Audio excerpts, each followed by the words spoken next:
Hey guys, this is me, Mike. At Dan's Hobbies, I'm not offended. I never was. I'm I'm glad to see that there are others just like me who have extremely simple setups. You know, a lot of these guys that you see, beautiful setups, total works of art, um, and they're just great. I it's hard for me. I'm more about I guess I'm more about the railroad's operation of it, I suppose. In real life, you know, I'm 36 now. And obviously, as I've gotten older, I've changed my thinking. Um, it would be interesting. At this stage in the game, I'm not really so much interested in being a train engineer or train conductor. That moment has passed. That's not what I do for a living. I'll never do that for a living, and that's fine. Um, I actually, at this stage in the game, um, my interest in railroads has actually changed to more of the business aspect of it, I guess you could say. Um, what they do, where they go, what businesses what industries they serve. Um, I'm more interested in that kind of thing now. It would be cool to be, um, to me, it would be kind of cool to be like a rail industry executive. That'll never happen for me. I'm not going back. I'm too old. I'm not going back to school to get an MBA and a degree in economics and all that kind of thing. It never happened. But but that'd be kind of cool. I think to be able to set the tone. I mean, at least back, you know, back in the days of, the big guys, your John Kneffics and your Ben Benagenes and stuff. But that's beside the point. But anymore, like down here, what I've kind of done is I've I'm more into this is like the goofiest way to do model railroading, I guess, but the business development of it all, if you will. Yes, I realize this is just a model, but I've modeled industries that the railroad can serve, along with trucks as well. Um, and I've given, like I said before, everything kind of a purpose. I've seen people who have had beautiful model railroads with, high level track, buildings that are built better than mine, all that kind of thing. And they've had those layouts,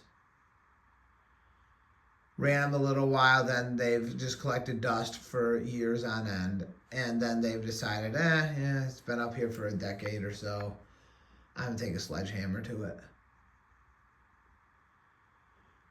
On one hand, that's a shame. On the other hand, I know why. Because the hobby itself was the building of the scenery. It was the making the whole scene. That was the hobby. Once that's done, there's nothing to do. That was the hobby. Once that's done, there's nothing to do. And it ran its course. I've kind of decided, well, if we have industries and things, and actual customers to serve, which a real railroad would actually need, then you've got, you've got reason, you've got purpose. Now, we can talk, and that's the other thing too. When you have reason and purpose for things, then there's always something to do on the railroad if you were to have an operating session. Because there's, you have to think, well, the industry needs this or that. They're done with this, they need that, whatever. There's reason and purpose to stuff.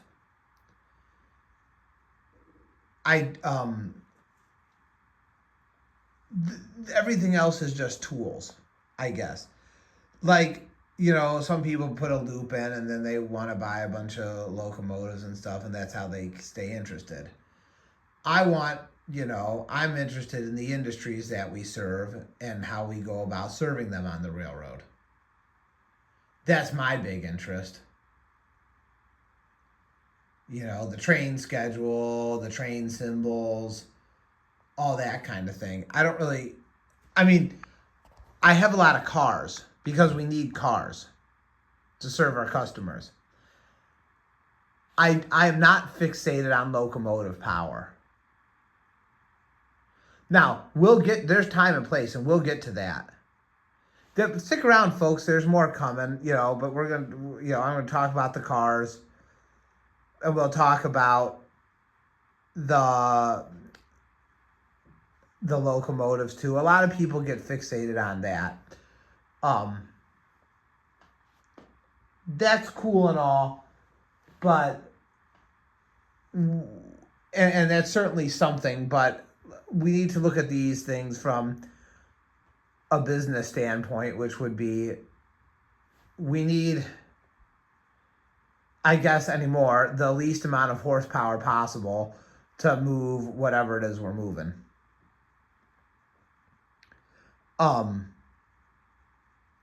So, and we'll talk about that because, we'll talk about motive power and stuff later on. Right now, we're still talking about freight cars and we're talking about industries. I've got one industry to build right now. The next one to go up is the potato chip factory. I haven't taken it out of the box yet and started numbering the panels and sending them to paint, but I will soon. Then after that, we'll probably take a little break on the structures. I do want to put in, the main line comes in next. And the design for the yard, which is going to be over there, comes in next. Essentially, my inspiration for my yard comes from, and it's actually an active site right now. It was Conrail's Twinsburg, Ohio yard. That's what I'm going to loosely model my yard off of. That was the yard that was meant to serve the Chrysler plant on East Aurora Road in Twinsburg, Ohio. That plant was shuttered in 2010. It was an automotive stamping plant for Chrysler. It was ahead of its time in a lot of ways. They had a lot of advanced machinery and equipment there, but because Daimler Chrysler was such a poorly ran company and still might be, I don't know, they ended up shutting that down. But the rail yard is still there, and it's still they still use it. Because there are other industries over there that get train stuff. Pepsi does, and there's a couple other ones. I don't know what they all are. But there's still a couple locals that go in and out of there. But yeah, I don't have a lot of, I'm not offended. I agree with you, anytime I see guys who have track on plywood,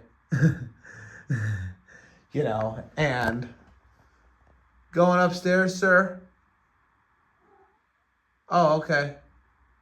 Well, have a good night. Anytime I see track on plywood, I I always want to see what they're doing. The two best, when it comes to scenery and usage, Mr. Mindheim with his downtown Miami spur and LA Junction Railroad is probably the absolute best as far as scenery goes and operations. He's the obviously the top man, Lance Mindheim. However, he's a professional. He does this for a living. I don't.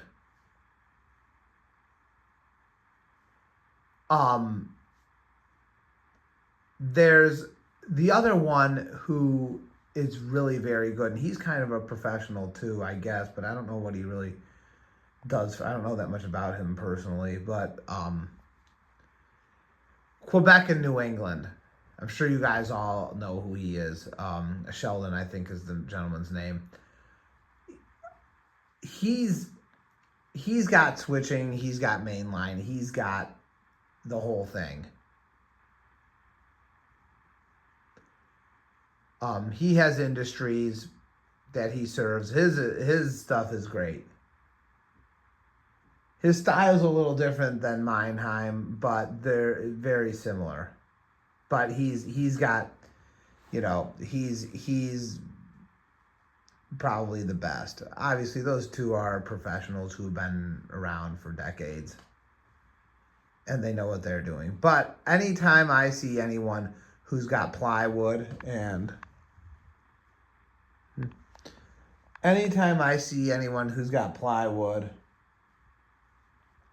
track on top of plywood, I'm always interested to see what they're doing because they remind me of me.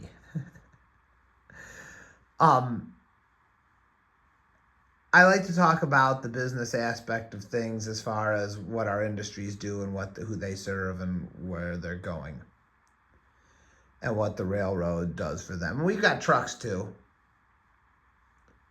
We got trucks too. They do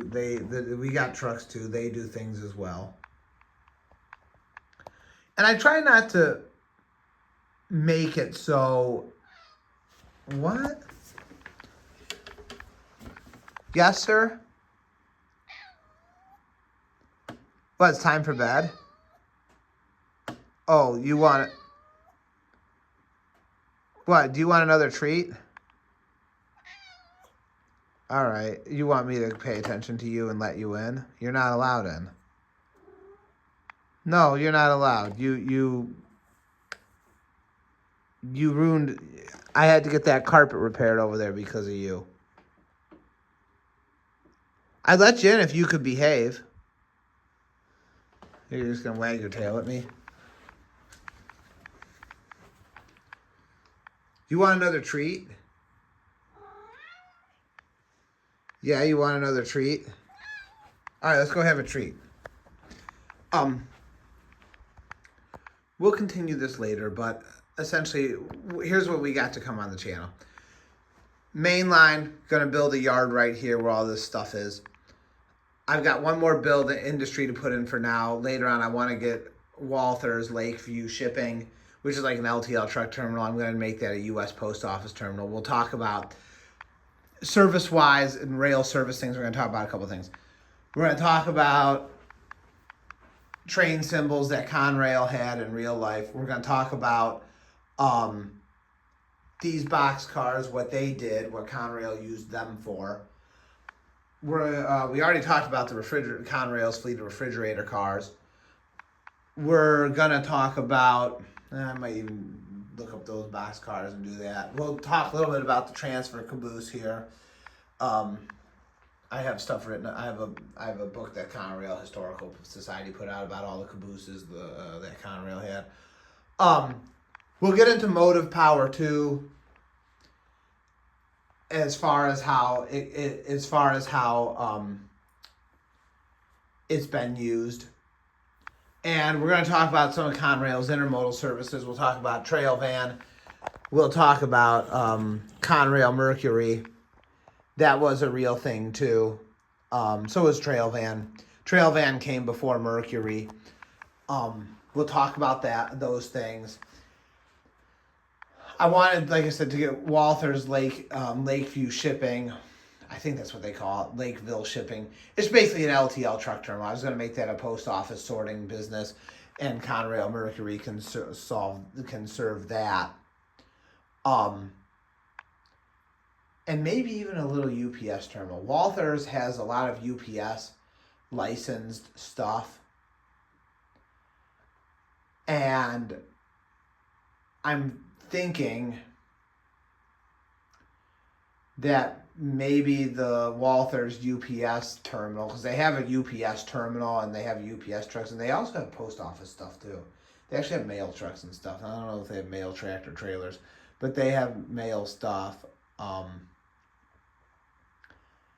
That may also be a thing. That I've got to check, but we'll get to that later. But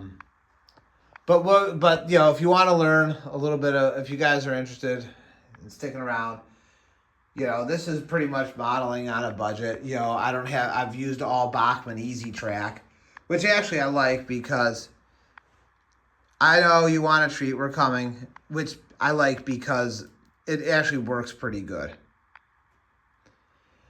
And I want everything to be as compatible as possible. And we're going to get some more locomotives and stuff, but that's not my main motivation. As you see, you don't really...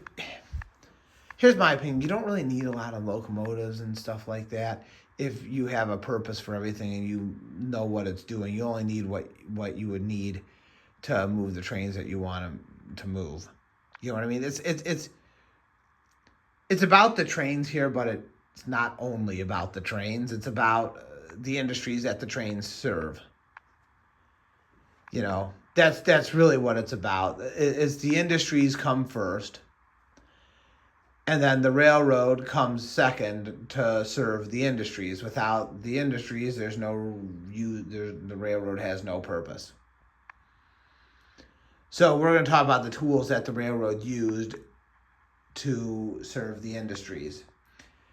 It's kind of like this. Jeffrey Roedigan wrote a book called The Legend of Warner Enterprises about the trucking company Warner Enterprises from Omaha, Nebraska. And if you read the foreword written by Roger Penske in that book, Penske said, when we talked with C.L. Warner and his boys back in the 80s, early 90s, whenever, when Detroit Diesel was making the Detroit 60 series, I think, the first thing Warner asked Penske was, how will this diesel engine help serve our customers better? And I'm not a railroad executive in real life, obviously, but I play one down here.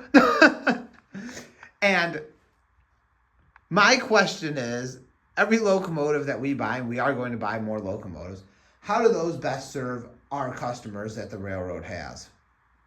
We're modeling a railroad. There's real money here that we've invested in track and motive power and things. And yes, it's a fun hobby, and I enjoy doing it, and it's what I like to do. But, I'd like to take it a little seriously. And, I treat these, this might seem ridiculous to you people, and I've not lost touch with reality. I haven't. But, I like to know how this switcher here can serve, that stamping plant with the roof caving in, kind of. It's not as bad as I thought, but we gotta maybe shore up some stuff there. But yeah, it's the customers that we serve. How does this serve the customers the best? And how does this diesel locomotive say, is this the right tool for the job? Because that's really what they are. They're just tools for the job at the end of the day. And but we'll get into a lot of the stuff that Conrail had and used, because obviously I model mostly their stuff. Although there is another railroad that we're going to talk about that that you're going to see too. I'm not going to tell you which one just yet, but their logo is a cat. So that a cat, just like this one, and he wants a treat. Okay, all right, I know you want in. All right, I know you want in. Anyhow, yeah, but Dan, I'm not offended. I like you. I like your videos. Never was. I agree with you. Like I said, the same thing, man. Anytime I see anyone with a single DC controller and plywood and track, I'm always watching because I always sit there and go, one of us, one of us. You know, some of these guys have crazy, insane layouts that, you know, I don't have the talent to put that kind of scenery in and stuff, and that's not really why I do this. I like to run the trains, but the trains have to have a purpose, and everything has to have a job to do, and you know that's my way of doing this. When I was a kid, I had a layout that was just an oval, and that's cool and all, but it's more. But this is much better than that. Trust me. It you can have a lot more fun with a switching layout. You know, obviously there's a pretty big switching layout. I mean, even look at, I don't know that he's put anything up about that recently, but even look at Joe Parker over at Pixel Depot. Him and his brother, and I don't have anyone, it's just me on my own. Him and his brother and their friend built an enormous big time layout, but it's a huge switching layout. They modeled General Motors stamping plant in Baltimore, Monument City Stamping. No, Monument City Assembly. It's not a stamping plant. It's an automotive assembly plant. And they made a huge big layout over that. That's a chassis system layout. You know, that's the railroad that served that. And chassis served a lot of Chessie's main commodity. I mean, they had a lot too, but automotive plants and coal were Chessie's big commodity. And you know, you learn a lot about this. You know, I've been reading up about. There's a book, I have it, and we'll go over it. Conrail Commodities by Jeremy Taylor. I don't know if he's still alive. He may have passed on. I can't find any information about the man Jeremy Taylor himself. I mean, there's stuff written about him in the jacket of the book, but I don't. He's. I would, if I had to wager, I guess he may not be with us anymore. But he wrote a book that was published in 1994, 1995 about all the commodities that Conrail hauled. And I've been reading that book, and a lot of pictures too, and I've been reading that book, and that's where I've gotten certain ideas for things. And, you know, like I said, we'll talk about motive power and boxcars, but yeah, I want to, you know, what Conrail used everything for. You know, there were several. There's been some great railroads over the years. Right now, the landscape's a little dull. I don't really particularly care for any of the current railroads that are out there. They don't really do it for. I mean, they're not. It's a little bland right now. And probably will be, but for the foreseeable future. But you had some great, good ones in recent time. Conrail was one of the better ones. And, okay, we'll be with you in a minute as I keep blabbing. Conrail was one of the better ones.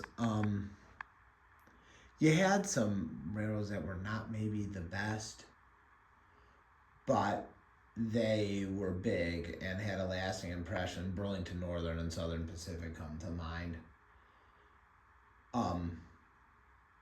They were maybe not the best, but they certainly were very, very big time. Although BN did do good with intermodal traffic. They were good at that. They did get good at that, and they were good with hauling coal and good with hauling grain. They had some good business on BN had some good business. Um, Southern Pacific, they had a lot of fruit and veggies. They had some problems too, though. I think Southern Pacific and BN had some operational problems. Um, Santa Fe, which ended up getting bought out by Burlington Northern, was a little bit better railroad, but it wasn't as big. They were. I don't think they hauled as much freight as BN did, but they were very good with the intermodal trains from Chicago to Los Angeles. Um, they were BN was good too with intermodal traffic from like Seattle to Chicago. They were good with that. They're the lot bigger railroad though than Santa Fe. Santa Fe was only medium size. However, Santa Fe was really really good at what they did. Southern Pacific they were a big railroad, but they had problems. They had a lot of operational problems, and eventually they ended up getting bought out by UP. And Union Pacific wanted to looked at Southern Pacific in like the 70s, and Kenneth, who was the president of Union Pacific, wasn't really. He thought about wanting to buy them, but at the time, Southern Pacific had some problems, and he passed on them, which was probably the right thing to do at the time. Same thing. I mean, but the Union Pacific also looked at buying Rock Island. And they passed on Rock Island too, which eventually just went out of business one day. Um, and then there was the Milwaukee Road, who wanted to be bought out by Union Pacific, and Union Pacific did not want Milwaukee Road. They said that railroad was in rough shape. But as far as the Big Seven, the historic Big Seven, Conrail was certainly one of them. While they were not, Conrail was certainly one of the better railroads, until the breakup. And one of the other good ones was actually, and they're not around anymore either, was Wisconsin Central. Even though they were smaller, they were great railroad. So there were a lot of good ones out there too. But anyhow, I gotta go check on our superintendent. He wants another snack. So all right, I've blabbed for a half an hour. But yeah, I mean, it's just one of those things. You got,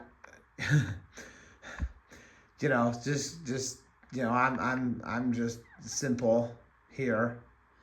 I don't have any background in this. I'm not a professional modeler. My experience level is kind of meh, as you can tell. Getting better, but, kind of meh. I'm not the most experienced, but I got a little bit of ideas of what I want to do and some vision. And we're making that vision come to life. But, I'm not, you're not going to see fancy mountain ranges and stuff. I'm not really here to wow people with scenery. I'm here to, show another way of modeling that I don't see done as much. I'm not saying don't see it done ever. I just don't see it as much. Show you that you can have a decent size switching layout with a little bit of a mainline loop in a relatively medium sized space, I guess. And with some imagination and creativity, the sky's the limit. And so my wife says, she goes, I don't know of anyone who has an imagination like you. And YouTube's really just another medium for that. It gives me some creative outlet. I make posts and stuff that are like fake advertisements for the railroad. I don't expect people to sit there and read all of them. They're kind of long. I don't expect anyone to sit there and read any of it. But that's only because that's only because, back in the day, I'm making like a fake advertisement that you would see in maybe the trade magazine. That's what that is. If you look at any of my posts, I don't expect anyone to read any of it, but that's kind of what it is. It's just another way to. It just gives me a creative outlet, and to share what I'm doing with the rest of the people, so you're not alone out there. I'm here too. I'm a guy in my basement. I have no experience with this, but I'm doing better. Exhibit A, Exhibit B, a little bit better, and Exhibit C, better than that. So that's all. Anyhow, he wants another treat, right? Don't you want another treat? You want another treat? So he wants another treat. I blabbed for a half an hour, but yeah, I'm Joe, just like you. So no offense was no offense was taken. Never was. I was just agreeing with you is all. I'm glad that there's more than one of us out there. All right, see you guys later. Bye-bye.